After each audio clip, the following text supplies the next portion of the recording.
Welcome to our channel of terror and dread, where spine-chilling tales come to life. Brace yourselves, viewers, for you are about to embark on a journey of fear and suspense.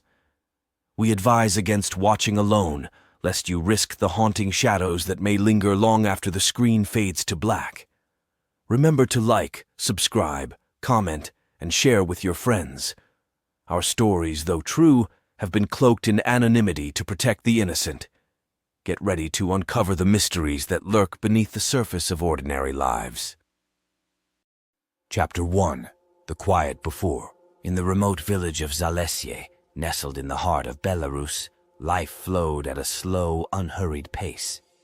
The days were marked by the rhythms of the land and the ever-present hum of the nuclear plant that loomed on the horizon, a silent giant that had become both a lifeline and a shadow over the village. The plant had been the backbone of Zalesye's economy for decades, but with it came an unspoken fear, a lingering dread that something terrible could happen. The workers at the plant, their faces etched with fatigue and worry, rarely spoke of the potential dangers. They lived in a fragile balance, their lives intertwined with the ominous presence of the reactors. That morning, the air was thick with the scent of rain, the clouds heavy and dark as if the sky itself was holding its breath. The plant, a colossal structure of steel and concrete, stood silent, its usual hum replaced by an unsettling quiet.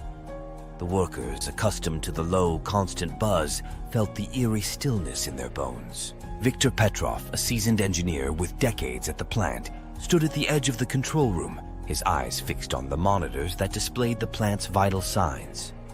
He felt a knot of unease tightening in his stomach, a feeling he couldn't shake. "Everything looks normal," he muttered to himself, though the words felt hollow in the oppressive silence. Suddenly, a blinding flash of light tore through the control room, followed by a deafening roar. The ground shook violently, and the walls of the plant seemed to groan in protest. Victor stumbled, his vision blurred by the dust and debris that filled the air. The explosion had come without warning, a cataclysmic event that shattered the fragile calm of Zalesye. Chapter 2. The Aftermath. As the dust settled, the reality of the disaster began to sink in. The plant was in chaos, its systems failing, alarms blaring in a discordant symphony. Victor, his body aching and his mind reeling, struggled to his feet, his eyes wide with horror as he looked around the control room, now a twisted wreck of metal and glass. "Evacuate! Get out now!" he shouted, his voice barely audible over the cacophony of alarms and the distant sounds of sirens. He pushed through the rubble, his movements slow and unsteady, his thoughts a jumbled mess of fear and confusion. Outside, the village was in chaos, the streets filled with panic-stricken people rushing to get away from the plant. The air was thick with dust and the acrid scent of burning metal, the sky darkening with the smoke and steam that billowed from the plant's shattered core.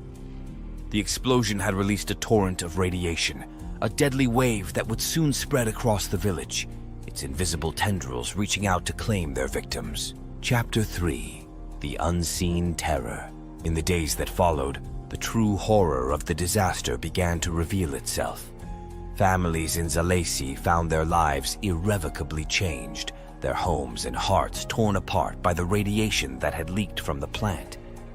The village, once a place of quiet peace, was now a desolate wasteland, its people struggling to survive in the shadow of the catastrophe. Mikhail and Elena Kovalenko, a couple who had lived in Zalesye their entire lives, watched in horror as their friends and neighbors fell ill, their bodies racked with pain and disease.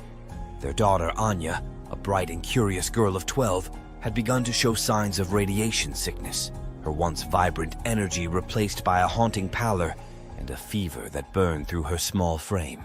"We have to get her to the hospital," Elena said, her voice trembling with fear as she cradled Anya in her arms. "We have to get her out of here," Mikhail nodded, his eyes filled with the desperate resolve. "We'll take her to Minsk. We have to get her away from this place. We can't lose her." As they prepared to leave, a chilling sound echoed through the village, a low, guttural growl that seemed to come from the very ground beneath their feet. The air grew colder, the shadows deepening as if the darkness itself was closing in around them. "What is that?" Anya whispered, her eyes wide with terror as she looked around, her small body trembling. "I don't know, sweetie," Mikhail replied, his voice strained with fear. "But we have to get out of here now." Chapter 4. The Demons Unleashed. As Mikhail, Elena, and Anya made their way through the village, they encountered the first of the creatures that had been awakened by the explosion. Shadowy figures, their forms twisted and malformed, emerged from the darkness, their eyes glowing with a sickly, otherworldly light. The creatures moved with a fluid, almost hypnotic grace, their movements unsettling and grotesque. "Run!" Mikhail shouted, his voice a primal scream of terror as he pushed Elena and Anya ahead of him. The creatures lunged forward, their claws outstretched, their mouths gaping wide in silent, menacing roars. The Kovalenkos ran through the deserted streets, their hearts pounding in their chests, their breaths coming in ragged gasps. The creatures pursued them, their eyes fixed on their prey, their movements a nightmarish dance of death. The village, once a place of safety and comfort, was now a hunting ground, its shadows alive with the terror of the radioactive demons. As they reached the outskirts of the village, the ground beneath their feet seemed to tremble, the air thick with the oppressive weight of the radiation. The creatures closed in, their growls and snarls echoing in the night, their eyes glowing with a malevolent light. Chapter 5. The Descent into Madness. The Kovalenkos stumbled through the dense forest that bordered the village, their breaths ragged and their bodies weak with exhaustion. The creatures were relentless, their presence a constant, looming threat that drove them forward, their only hope to escape the darkness that sought to consume them. "Keep going, we're almost there," Mikhail urged, his voice hoarse with fear as he led his family deeper into the forest. "Just a little further." Elena, her face pale and her eyes wide with terror, clutched Anya tightly, her body shaking with the cold. "I don't know how much longer we can keep running," she sobbed, her voice breaking with despair. "I can't do this anymore." Suddenly, a deafening roar erupted from the darkness behind them, the ground shaking with the force of the explosion. The creatures had found them, their twisted forms closing in, their eyes glowing with a sinister light. Mikhail turned, his eyes filled with a desperate resolve, his body ready to fight to the death. "No, we can't let them get us!" he shouted, his voice a primal scream of defiance as he faced the encroaching darkness. "Fight! We have to fight!" But it was too late. The creatures descended upon them with a speed and ferocity that left no room for escape. Their claws tore through flesh and bone, their mouths gaping wide as they consumed their prey. The forest, once a place of refuge, was now a graveyard, its shadows alive with the terror of the radioactive demons. Chapter 6. The Abyss Unleashed. As the last gasps of life ebbed from the Kovalenko family, the forest fell into an unnerving silence, a stark contrast to the chaos that had just unfolded.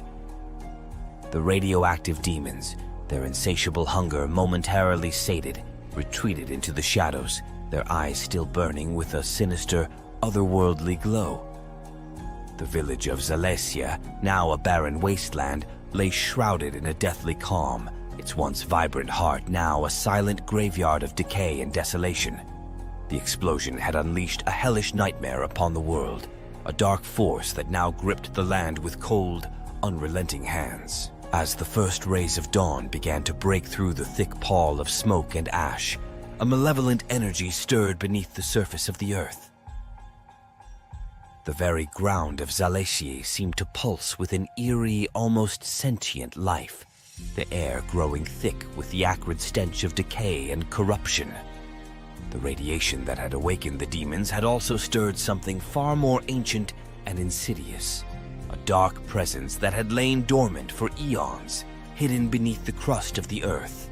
From the depths of the earth, a figure emerged, its form grotesque and twisted, an embodiment of pure darkness and malevolence. Its eyes, glowing with an otherworldly light, bore into the horizon with a gaze that seemed to pierce the very fabric of reality. It was the true master of the radioactive demons, an ancient entity of unspeakable power and malice, awakened by the cataclysmic explosion and now ready to claim dominion over the world above. As the dark figure rose, the very air seemed to shudder with its presence, the ground trembling as if in fear of the creature's awakening. The demons, once fierce and ravenous, now bowed before their master, their eyes filled with a twisted reverence. The true horror of the disaster became chillingly clear. The demons were but pawns in a larger, more sinister game, mere extensions of the dark entity's will, bound to its service and driven by an insatiable hunger for destruction. The village of Zalessier, once a place of quiet refuge, was now the epicenter of a growing nightmare, a battleground where the forces of light and darkness would clash in an inevitable and cataclysmic struggle.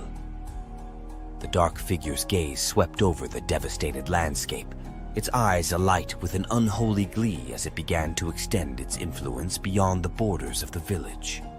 The air grew colder, the shadows deeper, and the very earth seemed to groan in agony as the dark presence spread its tendrils across the land. With each passing moment, the dark entity's power grew, its influence seeping into the very fabric of reality, corrupting the natural world with its vile essence. Plants withered and died, their leaves turning black and brittle as the corruption spread. Rivers ran dark with the taint of radiation, their waters choked with the dead and dying. The skies above Zalessier, once clear and blue, now hung heavy with a sickly greenish haze, the sun's light a pale, ghostly shadow of its former brilliance. As the dark entity's influence spread, the world outside the village began to feel the creeping tendrils of corruption. The radiation from the plant's explosion, once contained and localized, now flowed like a river of death, its invisible currents carrying the darkness to every corner of the globe. The land, the seas, the very air we breathed, all became tainted with the dark presence's malignant touch. Cities fell silent, their lights dimmed by the creeping darkness, their streets empty and lifeless. The remnants of humanity, now nothing more than scattered echoes in the void. The animals, once the proud denizens of the earth, now roamed the lands in a maddened frenzy, their eyes glazed with the taint of radiation, their bodies twisted and deformed by the dark entity's influence. Birds fell from the sky, their feathers blackened and lifeless, their songs silenced forever. The seas, once teeming with life, now lay still and silent. The creatures that had once thrived beneath their waves, now nothing more than husks of their former selves, their flesh rotting away in the dark waters. As the world descended into chaos, the few remaining pockets of humanity struggled to survive, their lives a desperate battle against the encroaching darkness.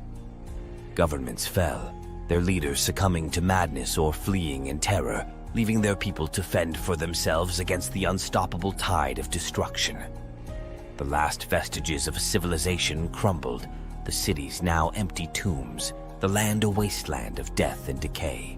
The final remnants of humanity, their numbers dwindling with each passing day, huddled together in isolated refugees, their lives a constant struggle against the encroaching darkness that threatened to consume them all. In the final, desperate hours, the true extent of the dark entity's power became terrifyingly clear. The world, once a vibrant and thriving place, was now a barren wasteland, its skies darkened by the thick, oppressive clouds of radiation, its lands ravaged by the corruption that had spread from Zalessier. The last survivors, their bodies frail and their minds shattered by the horrors they had endured, knew that their time was almost at an end. The dark presence, now a full-fledged force of destruction, had claimed its prize, the world now a silent tomb, a testament to the horrors that had been unleashed by the cataclysmic explosion.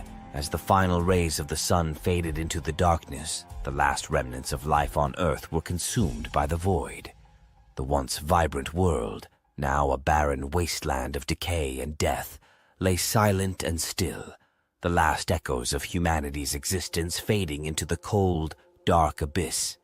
The dark entity, its power now absolute, stood as the master of the ruined world, its malevolent gaze fixed on the horizon, its hunger for destruction finally sated. And so, the world, once teeming with life and hope, was lost to the darkness, the final chapter of humanity's story written in the blood and ashes of the earth. The dark entity, now the ruler of a desolate and lifeless realm, stood as the final and unchallenged force in a world forever lost to the shadows, its reign of terror and destruction, a testament to the unending darkness that had been unleashed by the explosion at the plant in Zalesia.